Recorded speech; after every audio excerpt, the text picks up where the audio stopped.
پہلے حدیث سن لیجیے آپ.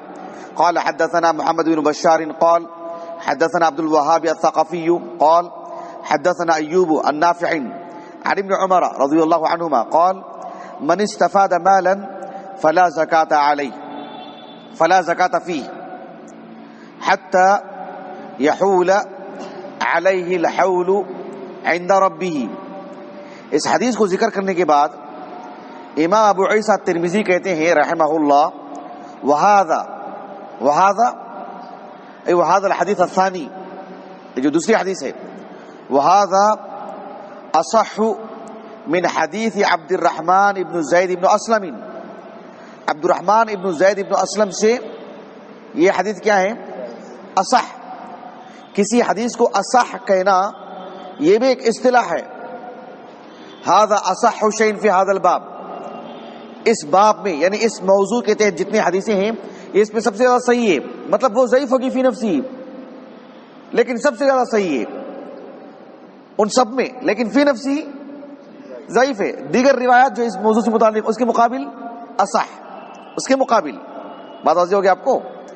تو پہلی والی حدیث تو ضعیف ہے، لیکن وہذا اصح من حدیث عبد الرحمن ابن زید ابن اسلم. اصح اس میں تفضیل ہے، اسے یہ نتیجہ نہیں نکالنا چاہیے کہ وہ بھی صحیح ہے. بات واضح ہے نا جی. لیکن حدیث صحیح ہے اپنے سارے طرق کے، اس کے جو شواہد وغیرہ ہیں اس کی شواہد بکثرت ہیں. اس بنیاد پر حدیث صحیح، اسی لیے شیخ البانی نے بھی صحیح کہا اس کو. اب اس کے بعد دیکھیں وَرَوَاهُ أَيُّوبُ وَعُبَيْدُ اللَّهِ وَغَيْرُ وَاحِدٍ عَنْ نَافِعٍ عَنِ ابْنِ عُمَرَ مَوْقُوفًا. دوسری جو حدیث کیا ہے دیکھیں آپ، دوسری حدیث میں نافع سے روایت کرنے والے کون ہیں؟ ایوب. امام ترمذی کہتے ہیں ایوب کے ساتھ عبید اللہ ابن عمر، بہت معروف عبید اللہ ابن عمر العمری. ایوب اور عبید اللہ ابن عمر اور وغیر واحد دیگر اصحاب علم نے نافع سے عن ابن عمر موقوفاً روایت کیا ہے. جیسے دوسری حدیث ہے موقوف ہے نا، دوسری حدیث موقوفاً روایت کیا ہے. اب پہلی والی سند دیکھو جو امام ترمذی نے لکھا ہے، وہ عبد الرحمن ابن زید ابن اسلم ضعیف فی الحدیث، ضعفه احمد بن حنبل وعلی بن المدینی وغیرهما من اہل الحدیث وهو کثیر الغلط. اب اس کے بعد دیکھو وقد روی عن غیر واحد من اصحاب النبی صلی اللہ علیہ وسلم. یہاں سے مسئلہ بتا رہے ہیں. مسئلے کو پڑھنے سے پہلے اس حدیث سے متعلق ایک بات یہ بھی آپ کو بتا دوں، شیخ البانی نے اس حدیث کو صحیح کہا ہے. اس کے شواہد اور اس کے دیگر طرق کو رکھ کر کے اس کا جو حکم لگتا ہے وہ. حافظ ابن حجر رحمہ اللہ نے بلوغ المرام میں اس حدیث کو لائے ہیں کتاب الزکات میں، اور ابن حجر رحمہ اللہ نے لکھا کہ والراجح وقفہ. راجح کیا ہے؟ یہ موقوف ہے. راجح کیا ہے؟ موقوف ہے. امیر الصنعانی رحمہ اللہ جو بلوغ المرام کی شرح سبل السلام، اس میں ایک زائد بات آپ نے یہ لکھا کہ لہو حکم الرفع. سندن کیا ہے؟ یہ موقوف، معنن مرفوع. کیوں؟ اذ لا مصرح للاجتہاد فیہ، اجتہاد کی اس میں گنجائش نہیں ہے، عبادت ہے یہ. تو صحابی کہہ رہے ضرور ہیں، سند میں نسبت نہیں ہو رہی اللہ کے رسول کی طرف، لیکن سندن موقوف ہے، معنن مرفوع. یہ اللہ کے رسول ہی کی بات مانی جائے گی علیہ الصلوۃ والسلام. اجتہاد کی اس میں گنجائش نہیں ہے. بات اچھی طرح واضح ہوگی آپ کو جی. اب مسئلۃ الباب دیکھیے. مسئلۃ الباب کیا ہے؟ عبد الرحمن مبارک پوری رحمہ اللہ نے جو لکھا ہے وہ میں آپ کو بعد میں سناؤں گا. پہلے امام ترمذی کی بات پڑھ لیتے ہیں. وقد روی عن غیر واحد من اصحاب النبی صلی اللہ علیہ وسلم ان لا زکاة فی المال المستفاد حتی یحول علیہ الحول. یعنی انسان کے پاس ایک مال ہے اور وہ نصاب کو بھی پہنچ چکا ہے، لیکن حولان حول ابھی مکمل نہیں ہوا ہے، چل رہا ہے، سال چل رہا ہے، ابھی مان لیں اور 4 مہینے باقی ہیں. اچانک المال المستفاد یعنی اسے ایک زائد مال ملا. ہو سکتا ہے اس نے کچھ زیور خریدا ہو سکتا ہے اس نے کچھ زائد مال کچھ خریدا ہو جو اس کے گھر کے استعمال کے لیے نہیں، ایسا مال جس پر زکوٰۃ نکالی جا سکتی ہے، یا اسے وراثت میں ایک بڑی رقم مل گئی، اس کے ہبا ہو گیا کچھ، اس کو کوئی چیز کسی نے ہبا کر دیا، تحفہ دیا اسے. سمجھ میں آ رہی بات آپ کو؟ تب کیا ہوگا کہ اس حدیث سے واضح بات کیا ملتی ہے، جب تک اس مال پر حولان حول نہ ہو الگ سے اس پر زکوٰۃ نہیں ہے۔ جو پہلے سے مال ہے اس پر حولان حول ہو تو اس کی زکوٰۃ۔ زائد مال جو مل رہا ہے المال المستفاد، اس کو فقہی زبان میں کیا کہا جاتا ہے؟ المال المستفاد۔ حدیث کے الفاظ ہیں، حدیث کے الفاظ ہیں، اصطلاح میں اس کو المال المستفاد کہا جاتا ہے۔ تو اس پر حولان حول نہیں ہوگا الگ سے، تو پھر اس کی زکوٰۃ نہیں نکالی جائے گی۔ ظاہر تو یہی مسئلہ ہے۔ وَبِهِ يَقُولُ مالک بن انس والشافعی واحمد بن حنبل، یعنی ائمہ ثلاثہ، ائمہ اربعہ میں سے ائمہ ثلاثہ کا یہی موقف ہے حدیث کو ظاہر میں رکھ کر۔ البتہ امام اسحاق نے بھی یہی کہا راہوی رحمہ اللہ۔ وقال، اب دوسری بات دیکھو، وقال بعض اہل العلم اذا كان عنده مال تجب فيه الزکاة ففيه الزکاة۔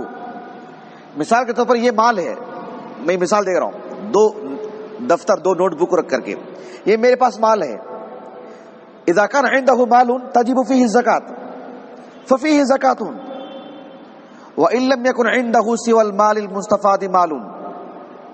اگر کسی کے پاس مال ہی نہیں ہے سری سے، اصل جو بھی ہے مال مستفاد ہی ہے۔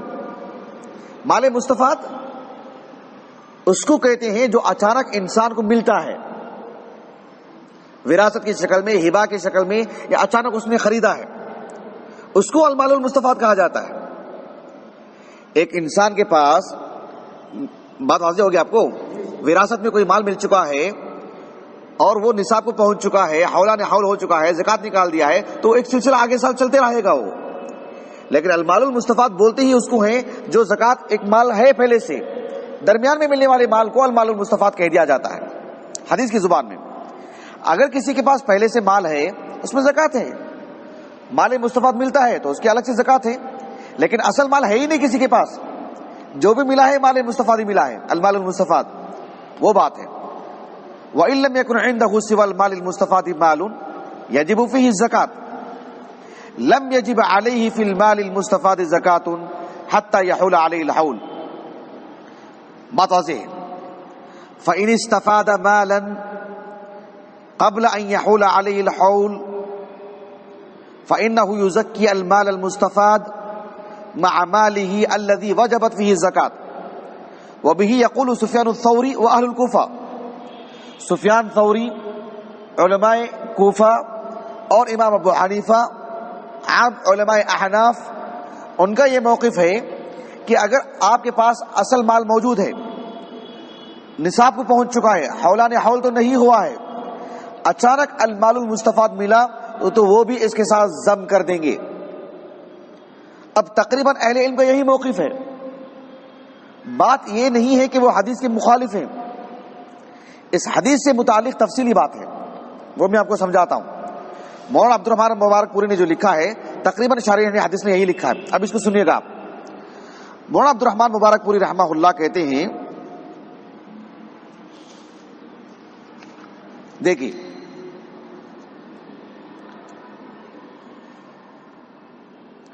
اذا كان عند احد مال نہیں، وہ نہیں جو بات بتانا چاہ رہا ہوں میں آپ کو،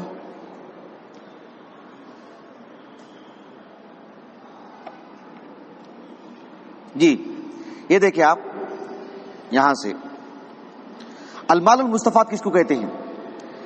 عبد الرحمن مبارک پوری کہتے ہیں، اعلم ان المال المستفاد على نوعین۔ مال مستفاد کی کتنی قسمیں ہیں؟ دو۔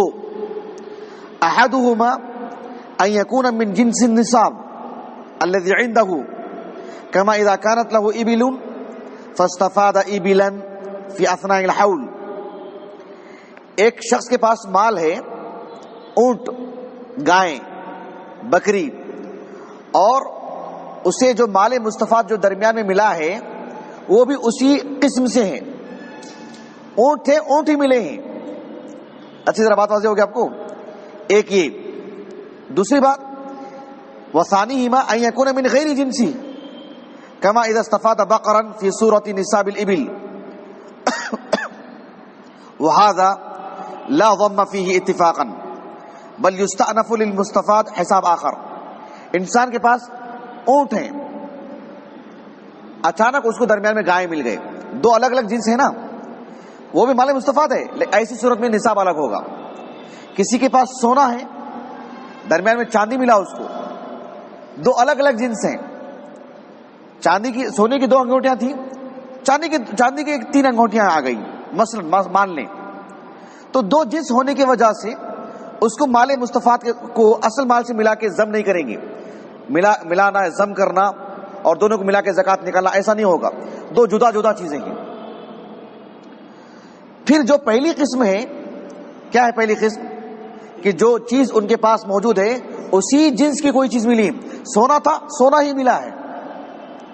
اب اس کی بھی 2 شکلیں ہو سکتی ہیں. پہلی شکل کیا ہے؟ ان یکون المستفاد من الاصل، مستفاد اصل ہی سے ہے. جیسے آپ کے پاس سونا تھا تو آپ، یا بکری تھی سمجھ لیجیے، سمجھنے میں آسانی ہوتی، بکری ہے کسی کے پاس، تو اس کو جو نفع ملا نا اس تجارت سے، وہ نفع بھی کس شکل میں ملی ہے؟ بکری کی شکل میں. تو اس کو مال مستفاد ہے ضرور وہ، لیکن ضم کر دیا جائے گا.